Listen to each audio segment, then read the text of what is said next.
friends, family, and all gathered here to join us tonight. This is Craveiro, here from the Be the Hands and Feet Broadcasting.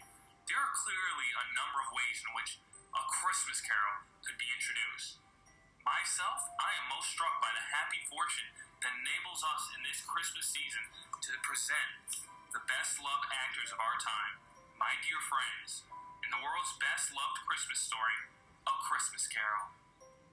When Charles Dickens presented this little story to the world well over 100 years ago, he found an instant response in the hearts of people everywhere who saw it in their favorite fictional chronicles of what Christmas is and what Christmas means to all the simple people of the earth. From the day of its first printing, families have been consistent in which there has remained unbroken the tradition that the reading of A Christmas Carol was an item indispensable to a proper observance of the most important of days.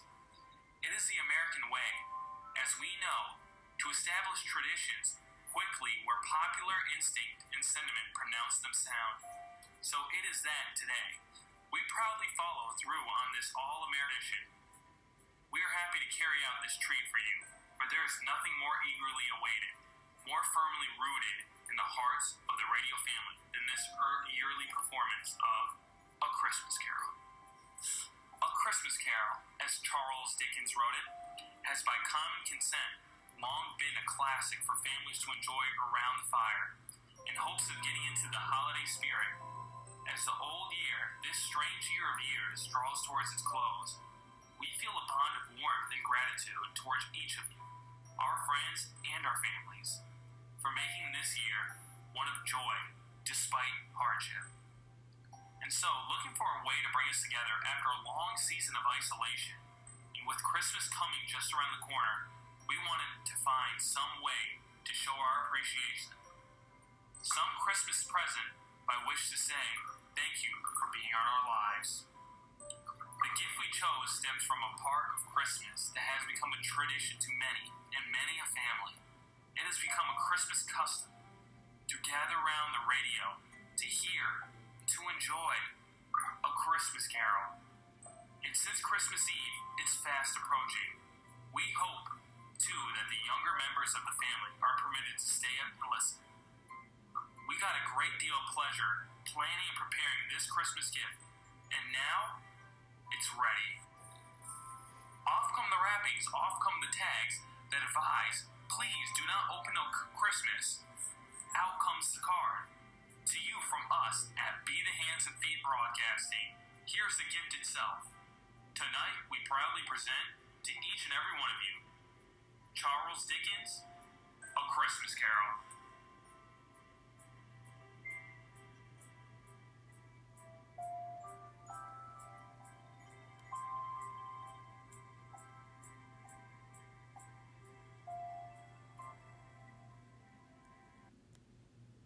Marley was dead. To begin with. There's no doubt whatever about that. The register of his burial was signed by the clergyman, the clerk, the undertaker, and the chief mourner. Scrooge signed it, and Scrooge's name was good upon change for anything he chose to put his hand to. Old Marley was as dead as a doornail. Scrooge knew he was dead?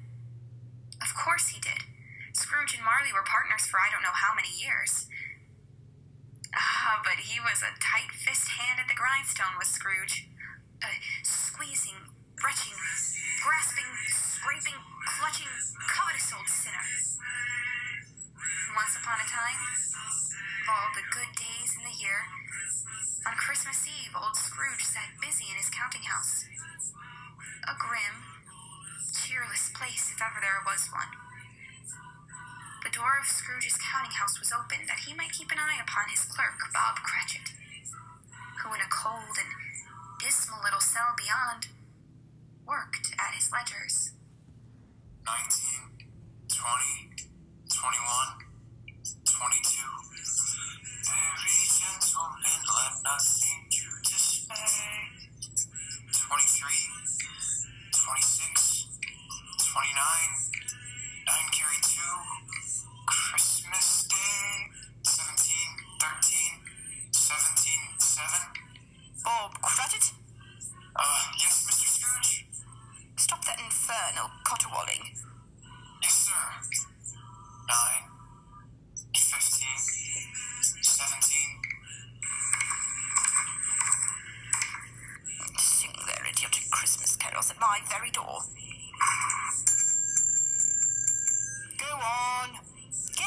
from my door.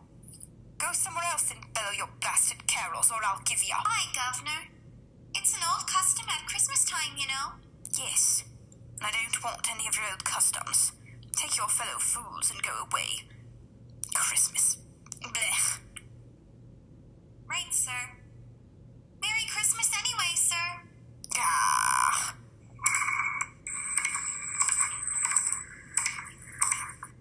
Now you get that letter from Higgins and Blackthorn, Cratchit, and then I want you to finish posting this ledger. And after that, you can pop over to Parthagill's and tell Ephraim Parthagill you've come after the 17 shillings and 6 he's owed me since Michaelmas. And tell him I shall have a constable over there if he doesn't pay up at once. Mr. Parthagill's wife has been ill, sir. Oh, what do I care about his wife? I want my 17 and 6. I just thought it being Christmas, sir. Christmas? Christmas? You mentioned that word to me once more, Bob Cratchit, and I'll... A Merry Christmas, Uncle. A Merry Christmas, Bob. Merry Christmas, Mr. Fred. God save you, Uncle. Bah, humbug. Christmas? Ah, humbug, Uncle. No, I'm sure you don't mean that. I mean just that, exactly that. Merry Christmas. What right have you to be merry? What reason have you? You're poor enough. Well, what right have you to be dismayed about Christmas, Uncle? You're rich enough. Bah. Now, Uncle, don't be cross. Well, what else can I be when I live in such a world of fools? What's Christmas to you but a time for paying bills without money? Merry Christmas. A time for finding yourself a year older and not an hour richer. If I could work my will, every idiot who goes about with Merry Christmas on his lips be boiled in his own pudding and buried with a stake of holly through his heart. He should. Uncle! Now, nephew, keep Christmas in your own way and let me keep it in mine. Keep it? But you don't keep it, Uncle. Well, let me leave it alone, then. What do you want? A Christmas gift, I've no doubt. I came to wish you a Merry Christmas, Uncle. Ah, Merry Christmas. Much good may Christmas do ya. Much good it ever has done ya. There are many things from which I derive good, by which I have not profited materially, I dare say, Uncle. Christmas among the rest. But I have always thought of Christmas time as a good time. A kind, forgiving, charitable, pleasant time. And therefore, Uncle, though it has never put a scrap of gold or silver in my pocket, I believe it has done me good, and will do me good. And I say, God bless it. God bless Christmas. Let me hear another sound out of you there, Bob Cratchit, and you'll keep your Christmas by losing your situation. As to you, nephew, I wonder you don't go into Parliament. You talk enough nonsense. Oh, don't be angry, Uncle. I want nothing from you. I ask nothing of you. Why can't we be friends? Good afternoon. I'm sorry you feel that way. Well, I tried. A Merry Christmas to you, Uncle. Good afternoon. And a Happy New Year, too. Ah, humbug. And a Merry Christmas to you, Bob. And the Missus. And to Tiny Tim. Oh, thank you, Mr. Fred. Same to you, sir. Good day, sir. Good day, Bob. Nonsense. Twaddle. Flummery. Talking of Christmas and not 2 sixpence to jingle together in his trousers pocket.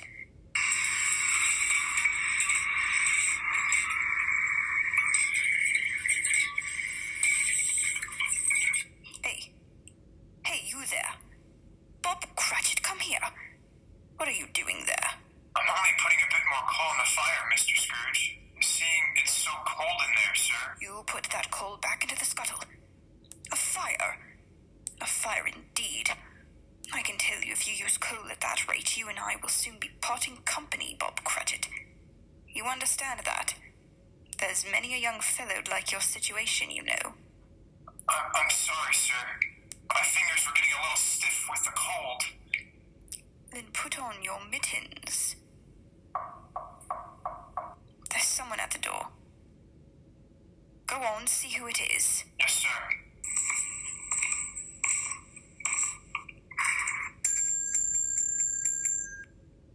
afternoon, sir.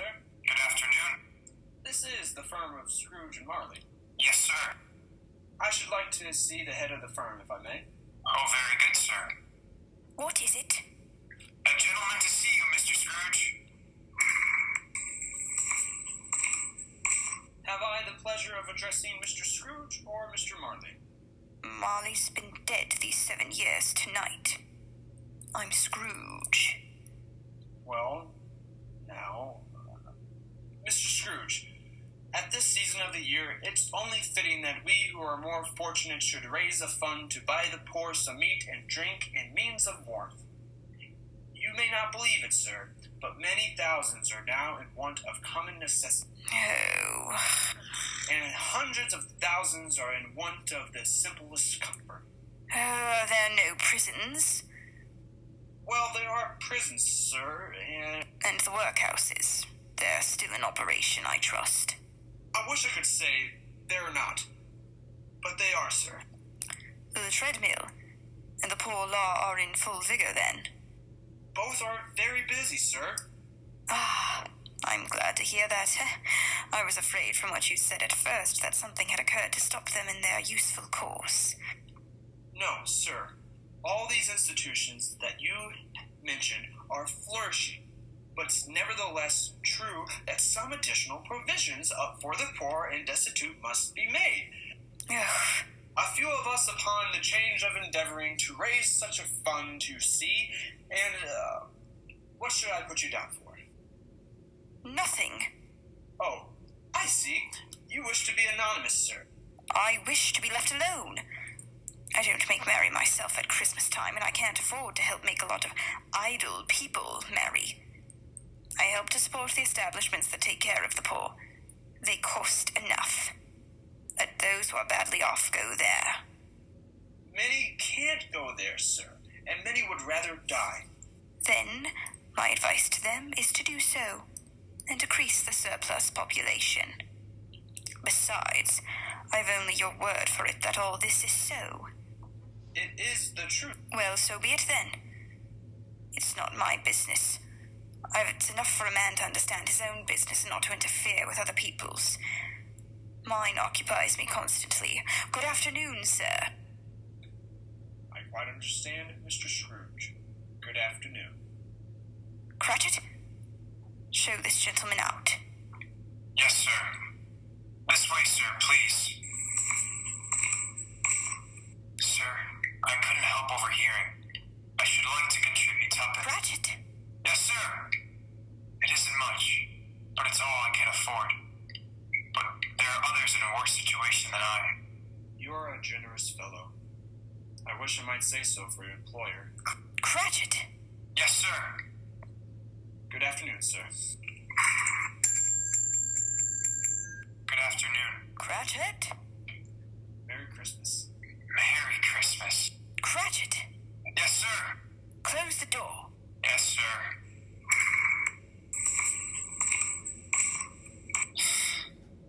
$24, $31, 1, carry 3, a new scarlet tippet for Tiny Tim, a comb for Martha, 33, 3 and carry 3, a hair ribbon for Belinda, 4, 7, 12, 15. Cratchit. Yes, sir. Yes, sir. It's too late now to have you go to Parthagil's. They'll be closed up for Christmas like these other fools. We may as well close up the place now. Yes, sir. It is getting a little dark. Hard to see the figures. I suppose you'll want the entire day tomorrow. If it's quite convenient, sir. It's not convenient, and it's not fair either. But I suppose I can't do anything about it. If I was to stop half a crown of your wages, you'd think yourself very ill-used, I'll be bound. Well, sir, Yes, but you don't think me ill-used when I pay a day's wages for no work. it's only once a year, sir. Once a year. Once a year, indeed. A fine excuse for picking a man's pocket every 25th of December. But I suppose there's no good talking. You must have the whole day.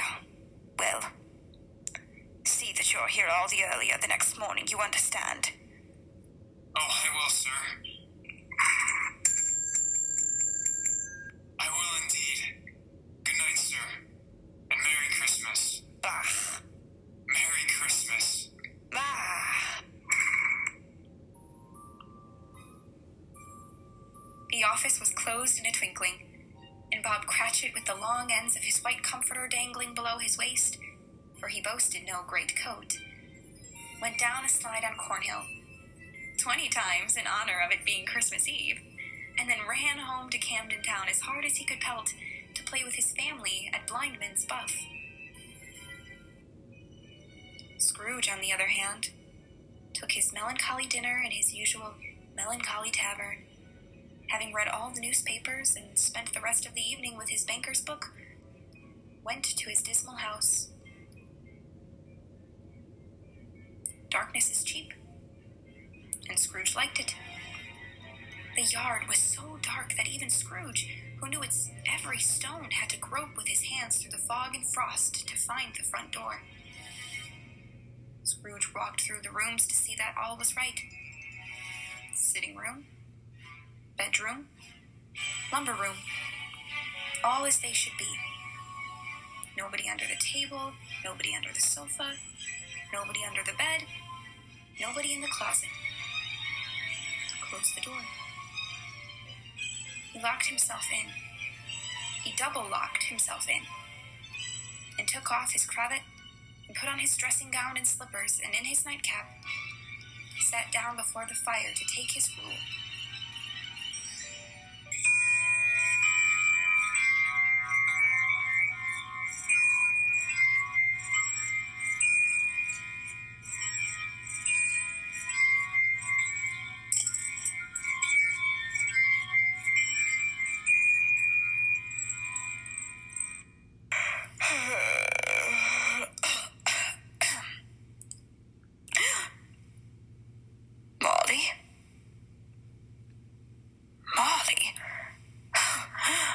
Marley, I could have sworn I saw old... humbug. Marley's been dead these 7 years. Humbug, all humbug. What I need is a good night.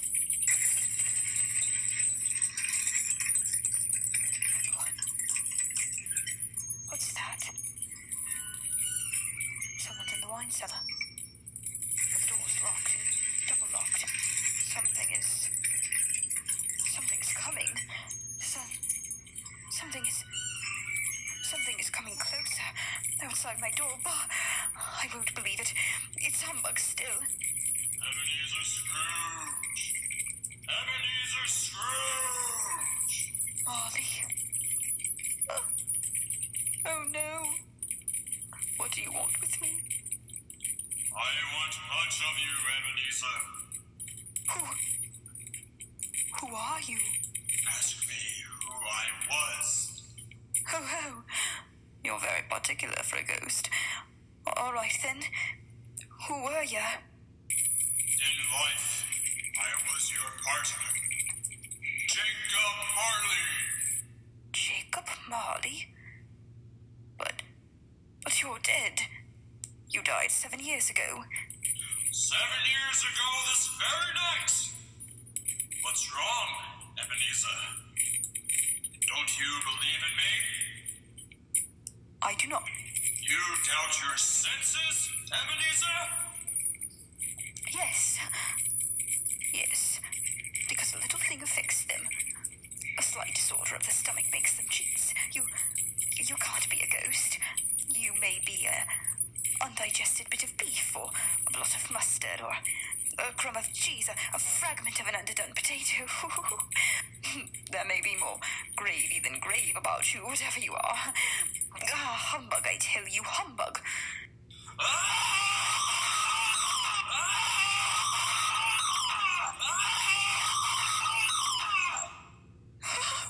I do believe in you. You are a ghost, Jacob. Thank you. But why? Why do you walk the earth, Jacob? Why do you come to me?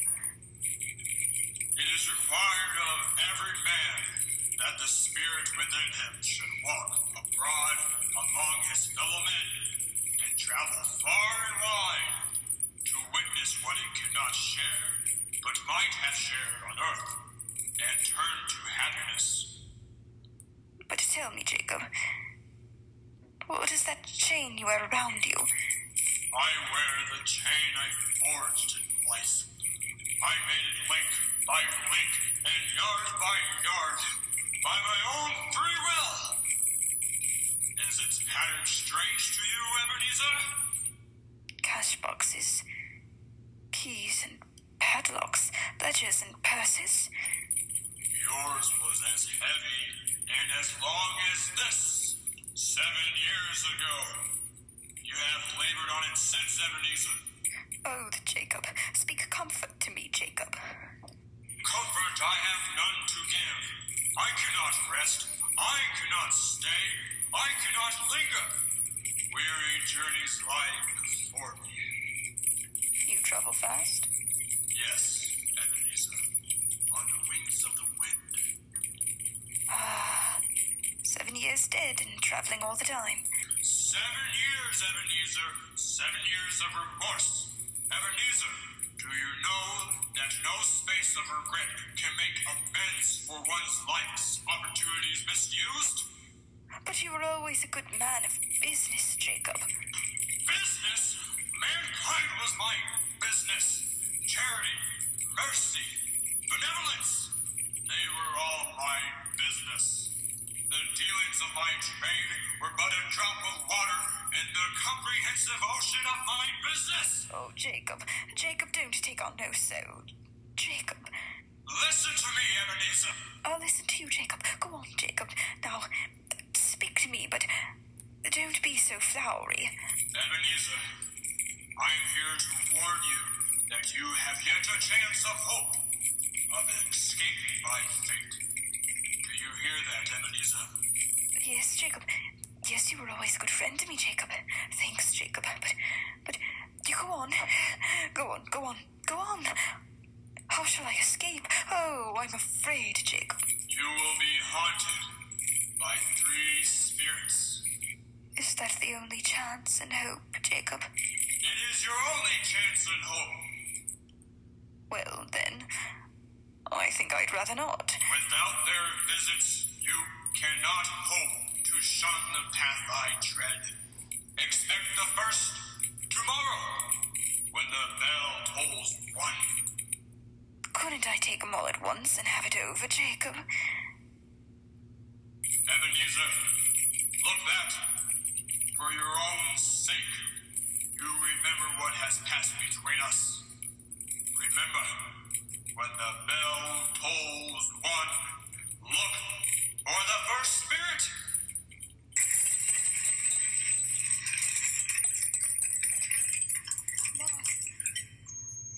Jacob, Marley.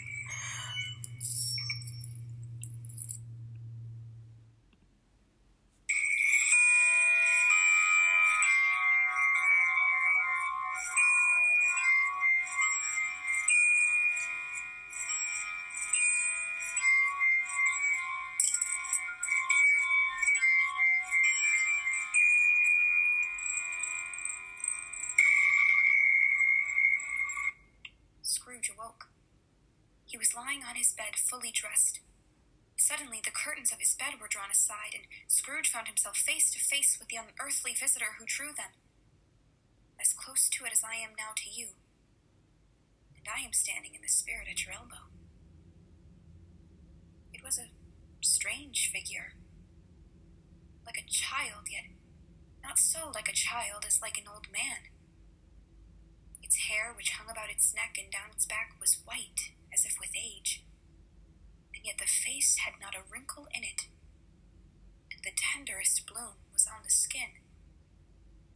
The arms were long and muscular, the hands the same, as if its hold were of uncommon strength. Ebenezer Scrooge. Who's that? Ebenezer Scrooge.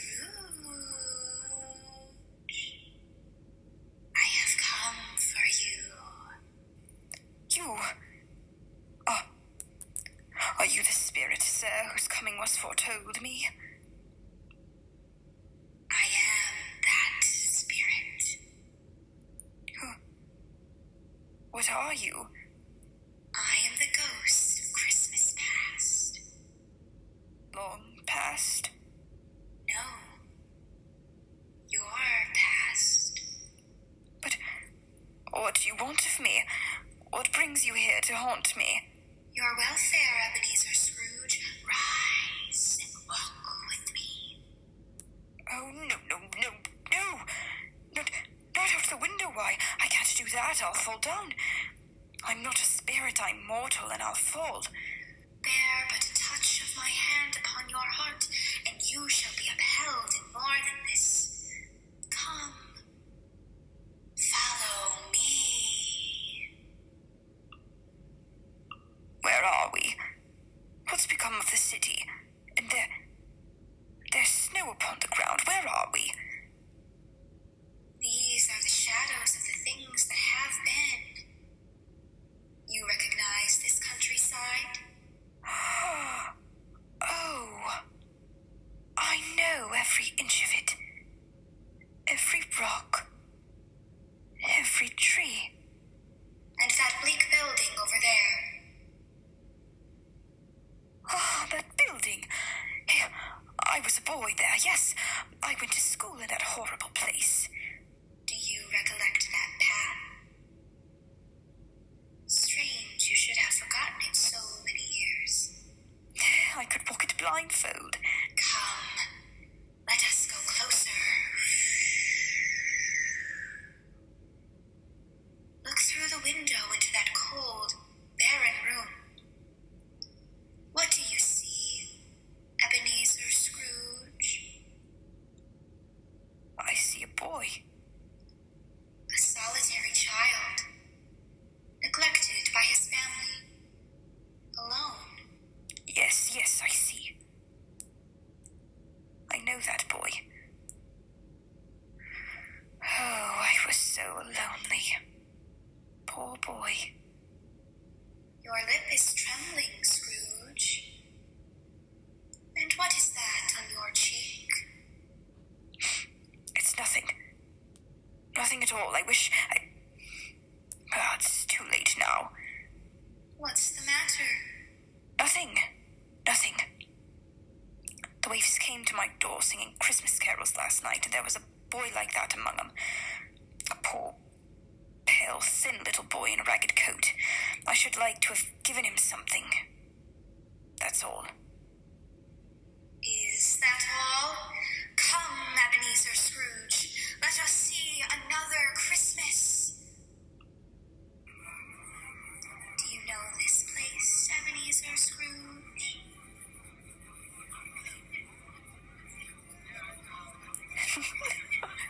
Know it. This is the counting house where I was apprenticed. It's my old master. Bless his heart, old Fezziwig. My master alive again. And hosting one of his Christmas parties. Oh.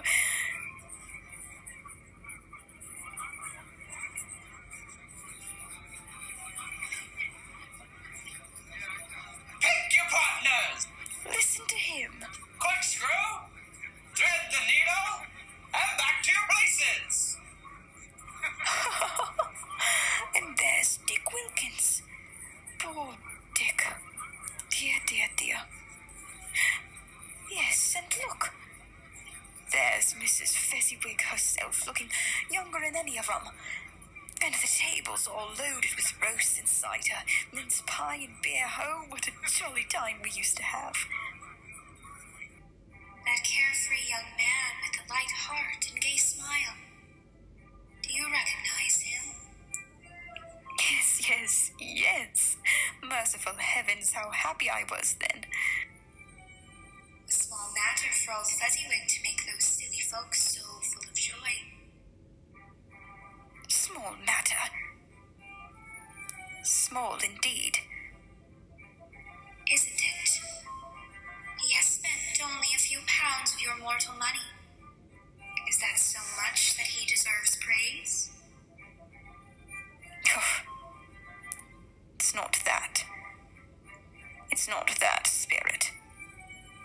Old Fezziwig has the power to make us happy or unhappy, to make our service light or heavy. His power lies in words and looks and in things so tiny that it's impossible to count them up. The happiness he gives is quite as great as if it cost a... What is the matter? Oh, nothing. Nothing at all, Spirit. Something, I think. Oh, no. Speak. Well, only... It's just that I should like to be able to say a word or two to my clerk, Bob Cratchit. That's all.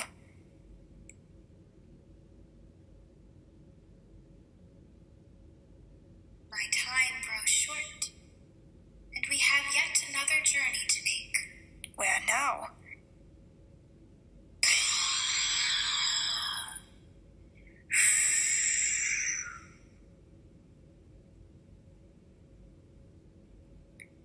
This is our last visit to the past, Ebenezer.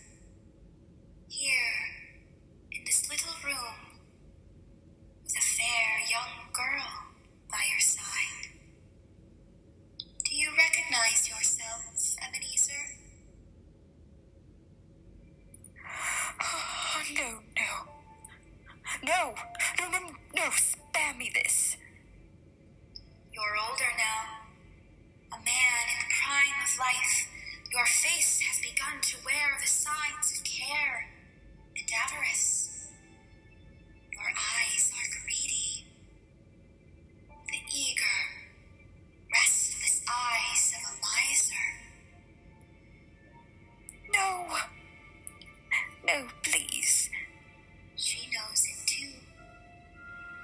That girl by your side. There are tears in her eyes. It matters little, Ebenezer, to you. Very little, I know that. Belle, have I changed toward you? When we were engaged, we were both poor. Was it better then? Better to be poor? Better, at least, to be happy. You're changed. You were another man. I was a boy. You blame me because I've grown wiser? Have I ever tried to break our engagement? In words, no, never. In what then? In a changed nature, in an altered spirit, in everything that made my love of any value in your sight. So, I release you from your promise. Belle. Oh, at first, it may cause you pain to lose me. A very brief pain, but soon it will dim, like a half-remembered dream, an unprofitable dream. And you will be glad to be awake from such a dream. May you be happy in the life that you have chosen, Ebenezer, for the love of whom you once loved. That's enough. Show me no more. Take me home. These were the shadows of the things that have been. They are what they are. Do not blame me. No more. One shadow more. Come.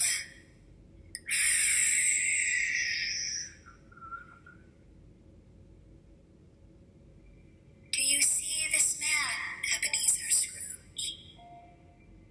This man might have been you.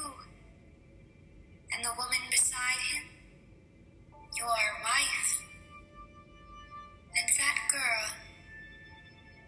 girl might have been your daughter, Ebenezer Scrooge.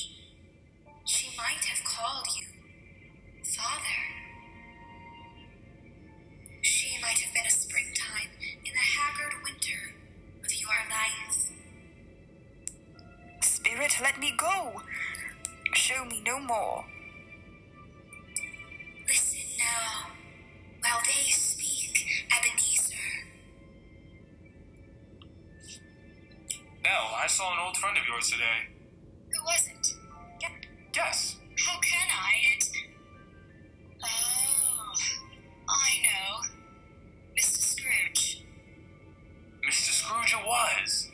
I passed his office window. It wasn't shuttered, and there was a candle inside, so I couldn't help seeing him.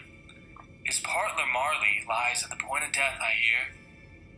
And there Scrooge sat, all alone, quite alone in the world, I do believe. Spirit, I can't bear any more. Leave me. Haunt me no more. Take me back. Take me back.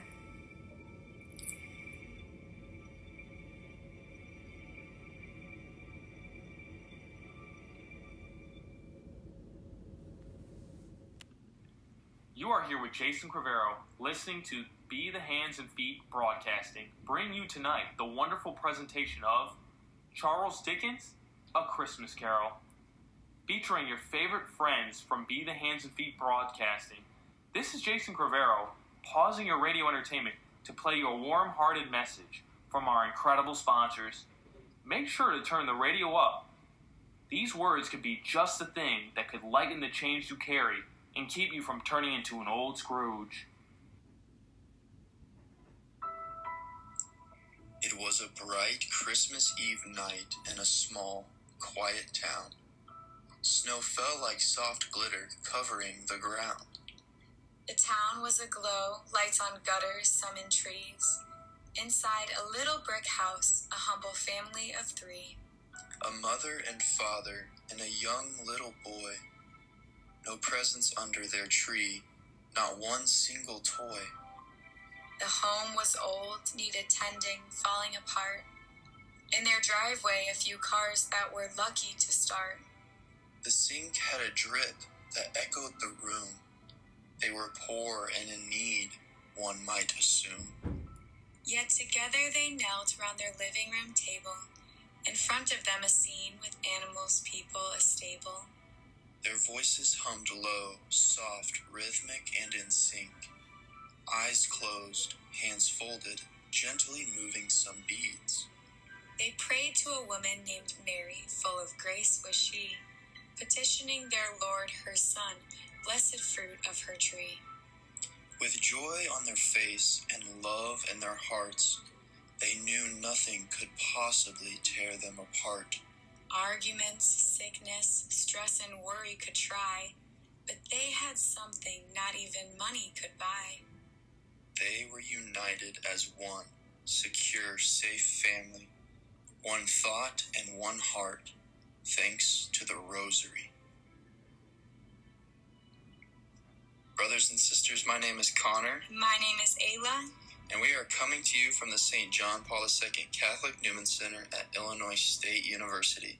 We are inviting you to join us in our Rosary campaign for peace in our families, the nation, and in the whole world. We are campaigning for the praying of 22 million rosaries across the world. We hope to reach 10,000 by the new year. In a world that is divided and restless for peace, we invite you to open yourself to the gift of the rosary, which was given to us by our Mother in heaven to draw us closer to her Son, the Prince of Peace. For more information on this movement and to add your prayers to the count, please go to praytogetherstaytogether.net. Thank you, and God bless.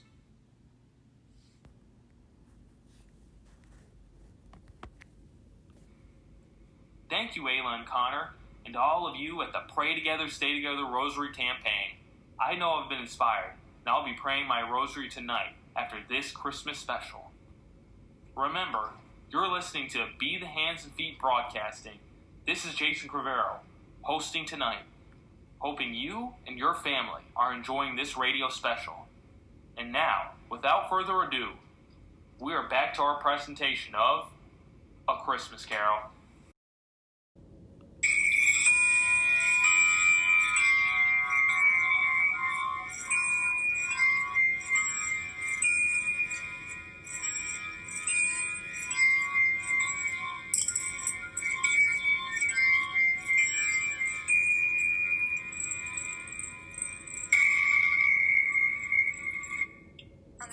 one, Scrooge awakened suddenly and sat bolt upright in his own bed.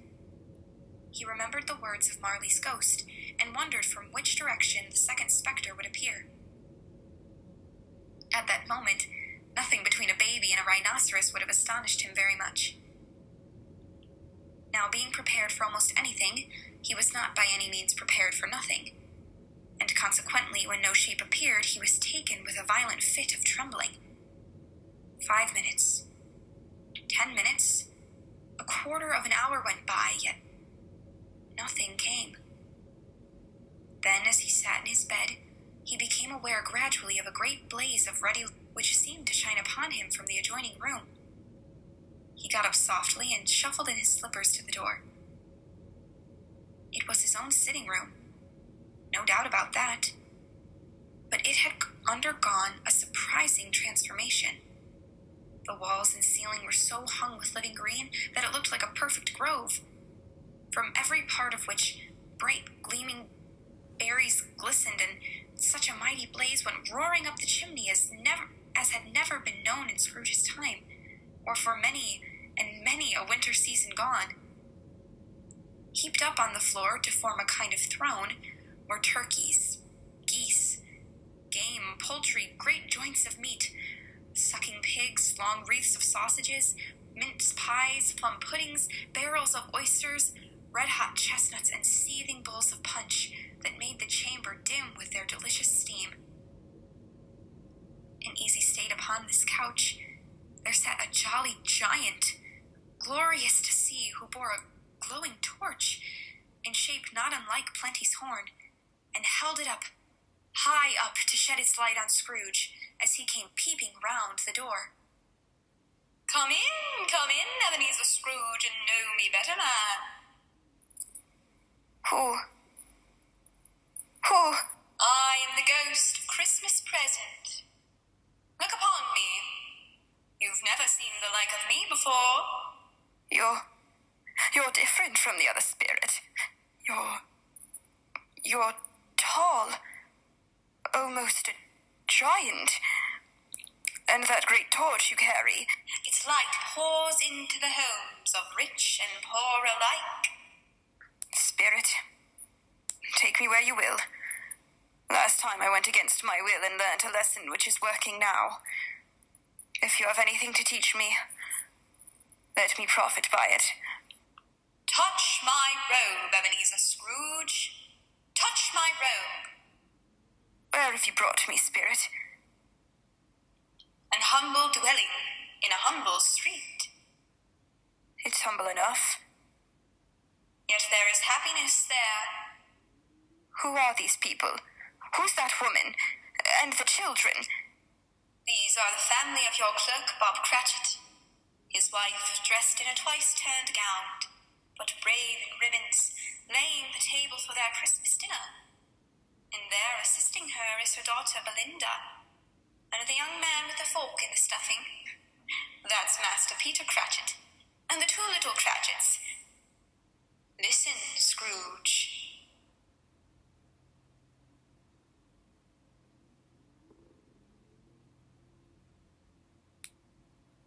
Here's Martha, Mother. Martha! Oh, I've missed you. You both look so beautiful. Wow. Merry Christmas. Why, bless your heart alive, Martha, my dear. Merry Christmas to you. Merry Christmas, Mother! How late you are, my dear. Oh, we'd a deal of work to finish up last night, and we had to clear away this morning. Well, never mind so long as you're here now. Sit ye down before the fire and have a warm. Lord bless ye. Where's Father? He's been to church with Tiny Tim. They'll be along directly. How is Tiny Tim, Mother? Any better at all? Sometimes I think he is. And sometimes I think, oh dear God, if anything should happen to Tiny Tim. Oh, Mother, you mustn't even think of such a thing. Here they are. There's Tiny Tim. Merry Christmas, everybody! Martha, welcome, my dear! Merry Christmas, Father!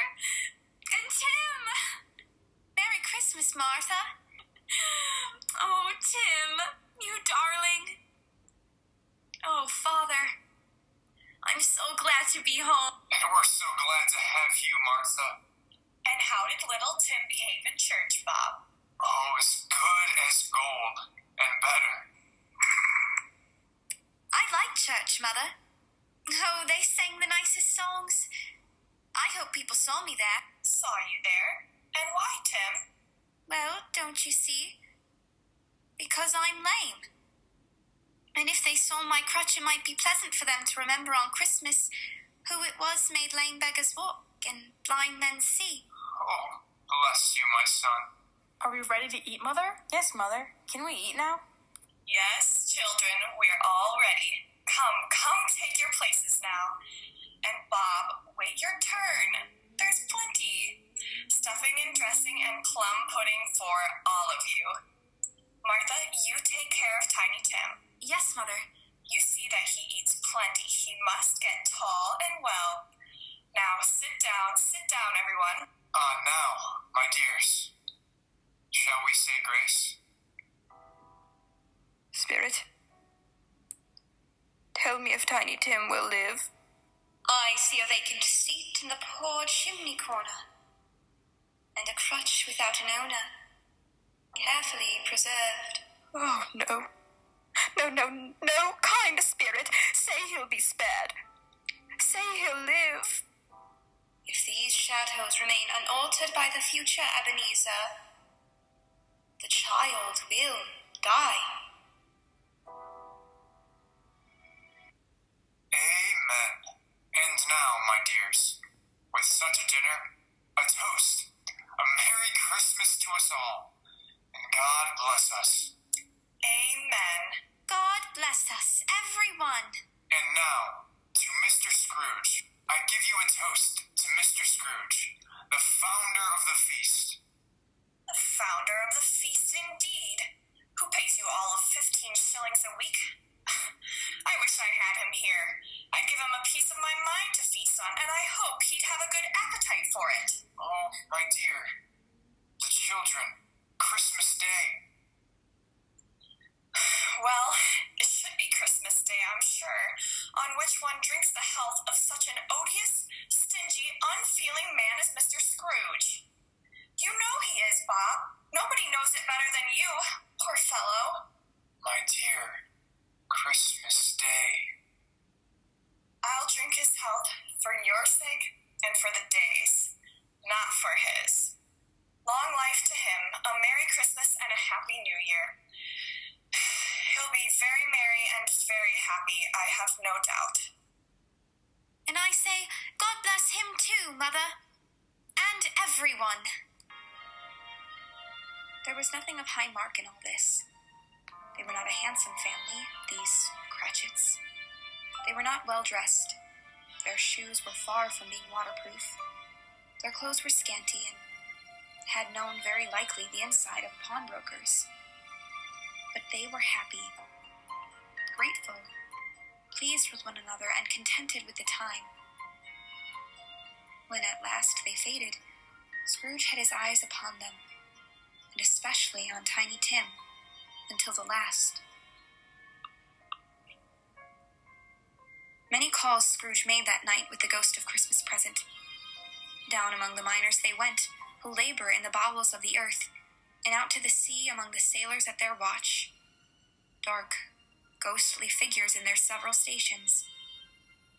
Much they saw, and far they went, and many places they visited, but always with a happy end.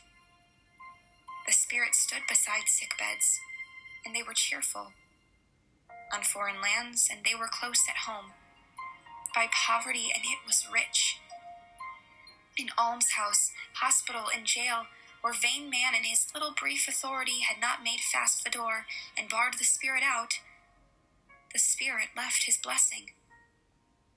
It was a long night, if it was only a night. And it was strange, too, that while Scrooge remained unaltered in his outward form, the ghost grew older, clearly older.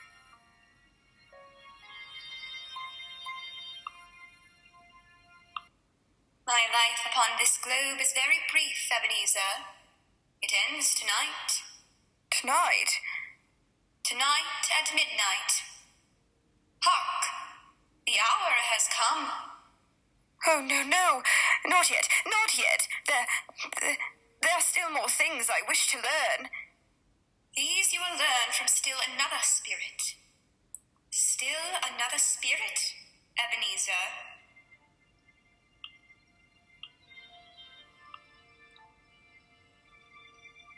Scrooge looked about him for the ghost. It had vanished, and he found himself once more in his bed, in his dressing gown and his nightcap on his head. He heard the clock strike, and then he remembered the prediction of old Jacob Marley, and lifting up his eyes, beheld the third spirit. A solemn phantom shrouded in black, draped and hooded, coming towards him slowly and silently, like a mist along the ground.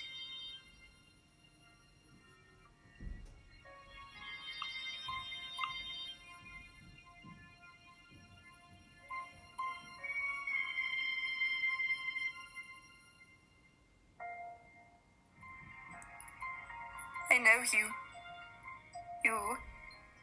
You are the ghost of Christmas yet to come. You'll show me the shadows of things that have not yet happened, but will happen in the time before us. Answer me, spirit. Ghost of the future, I fear you more than any spectre I've seen. Yet I know your purpose is to do me good, and as I hope to live to be another man from what I was. Lead on. Lead on! The night's waning fast and time's precious.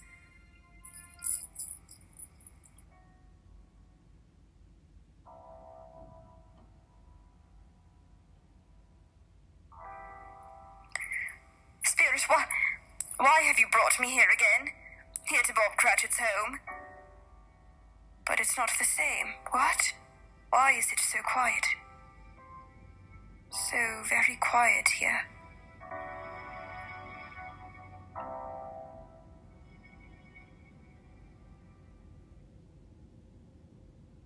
My son.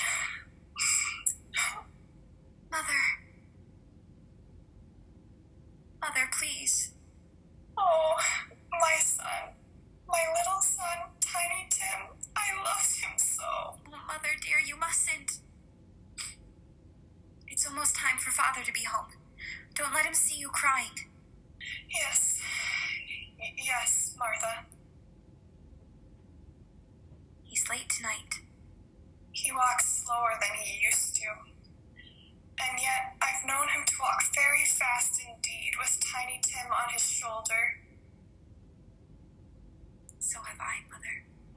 But he was light to carry, and his father loved him so that it was no trouble. No trouble. Bob. Good evening, my dear. You're late, Bob. Yes. I'm sorry, my dear. I went to the churchyard today. I wish you could have gone with me. It would have done your heart good to see how sweet and green a place it is. You'll see it often. I promised him. Yes, I promised Tiny Tim we'd walk there on a Sunday. Mother, dear. It's God's will, Bob. I'm trying to understand it, my dear. My son. My little son, Tiny Tim. And I loved him so.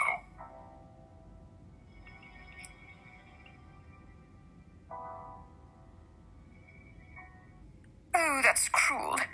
Cruel, Spirit. Can't you give me one ray of hope that I may change all that?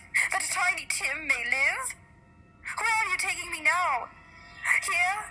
On a common street, Spirit? What is there for me to learn here? Who are those men?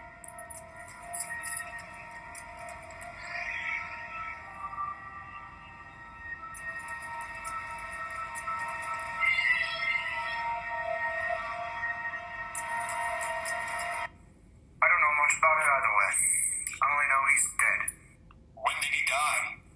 Last night, I believe. It's likely to be a very cheap funeral. upon my life, I don't know anybody to go to. Suppose we make up a party and volunteer. I don't mind going. If a lunch is provided. Come to think of it, I'll bet I was his best friend. What? We used to nod at each other when we met in the street.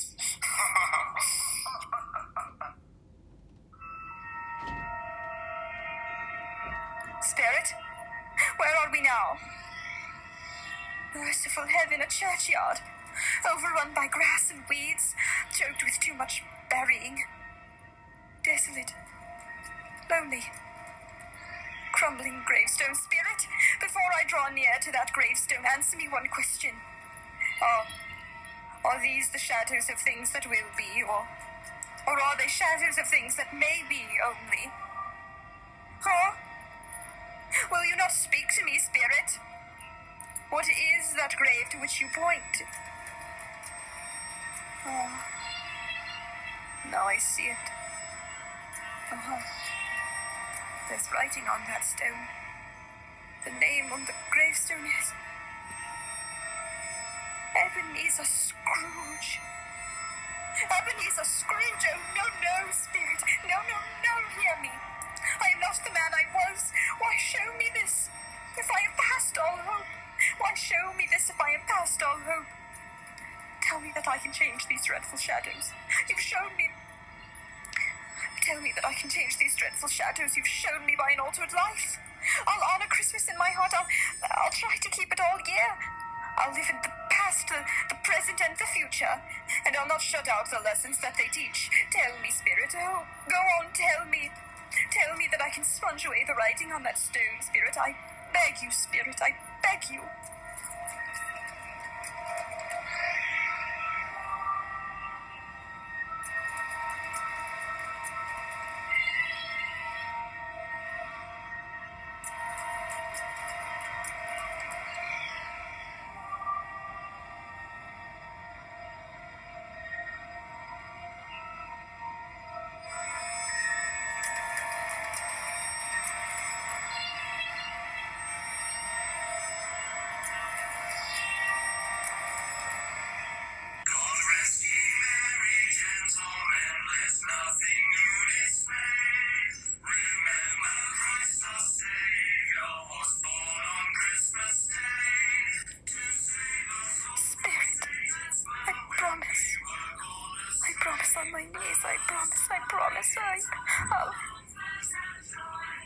Why? What's this? It's my own drapeau. I'm home! In my own bed, in my own room. And the sun shining, it's clear, it's bright, no fall. What a beautiful day. Oh, glorious, glorious. Hey, boy. Oh, boy. Yes, sir? What's today? What's that, sir? What day is it, my fine fellow? Today? Why, it's Christmas Day. Christmas Day, that I haven't missed it. The spirits have done it all in one night. All in one night. Heaven be praised. How's that, sir? Listen, my lad. You know where the poulterer is on the next street? I should say I do. An intelligent boy. A remarkable boy. Tell me, do you know if they sold the prize turkey that was hanging in the window? The one as big as me? What a delightful boy. It's a pleasure to talk to ye. Yes, my buck. It's hanging there now, sir. That's wonderful. Go down, will ya? And tell him to send it to Bob Cratchit and his family on Broad Street. And mind you, they're not to know who paid for it. Go along, hurry. Hurry, my lad. Here, wait a minute. Here's £50 for your trouble. Yes, sir, and a Merry Christmas, sir. Oh, and a Merry Christmas to you, my boy. Oh, I don't know what to do. I'm as light as a feather, as happy as an angel. I'm as merry as a schoolboy. Merry Christmas. A Merry Christmas to everybody, and a Happy New Year to all the world. Woohoo!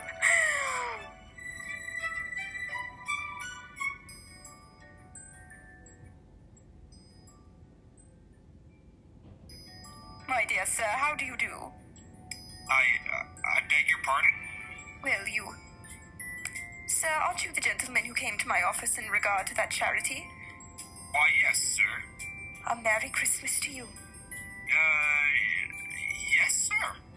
Allow me to ask your pardon, sir. And will you have the goodness to accept? I prefer to whisper this. What? But Lord bless me, Mr. Scrooge, are you serious? If you please. Now, not a farthing less. A great many back payments are included in it, I assure you. Will you do me that favor? Well, my dear sir, I don't know what to say to such generosity. Oh, don't say anything, please. Come and see me. Will you come and see me? I will indeed. Thank ye, I am much obliged to you. I thank you 50 times. Bless you. Merry Christmas.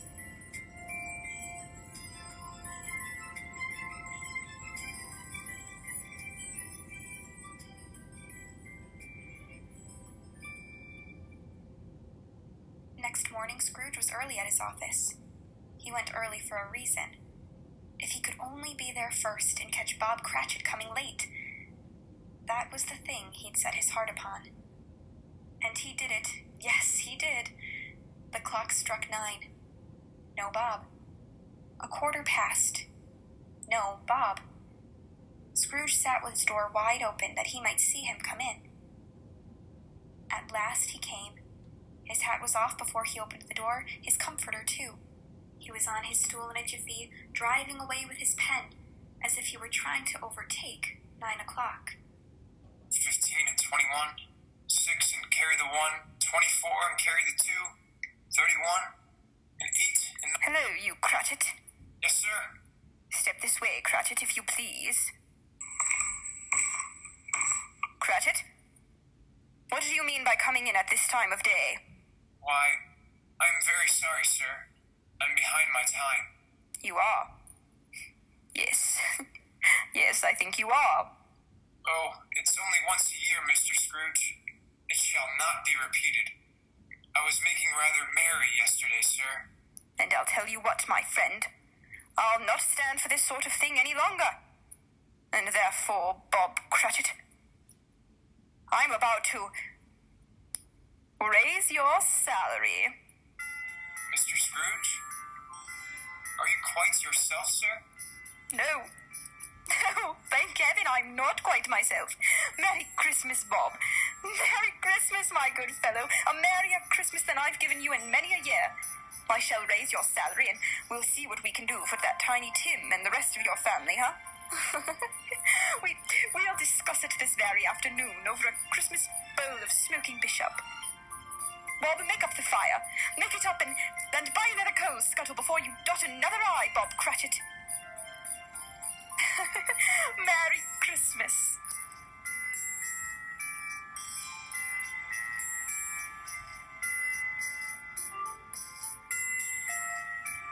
Scrooge was better than his word.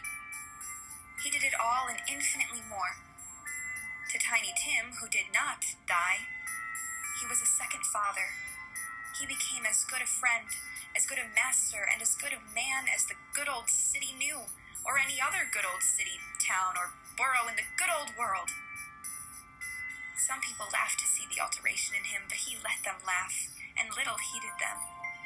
His own heart laughed. That was quite enough for him.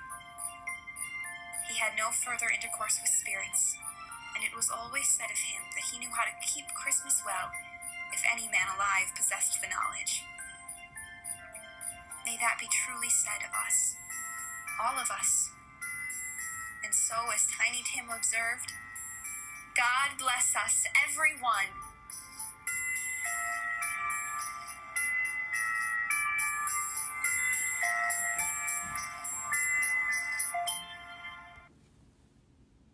Well, folks, I hope you enjoyed our presentation of Charles Dickens' A Christmas Carol, brought to you by Be the Hands and Feet Broadcasting. We certainly enjoyed having you. May our hearts be softened without the ghost of the past, present and future, nudging us to change. From all of us at Be the Hands and Feet Broadcasting, we're inviting you to tune in with us again soon. We love having you all as our guest. Meanwhile, if you have enjoyed our presentation of A Christmas Carol, won't you let us know by comments so others can tune in to our future performances? And remember, pray those rosaries for the Pray Together, Stay Together Rosary campaign. Our goal is to have 10,000 rosaries prayed by the end of the year. And as always, each of you are in our prayers.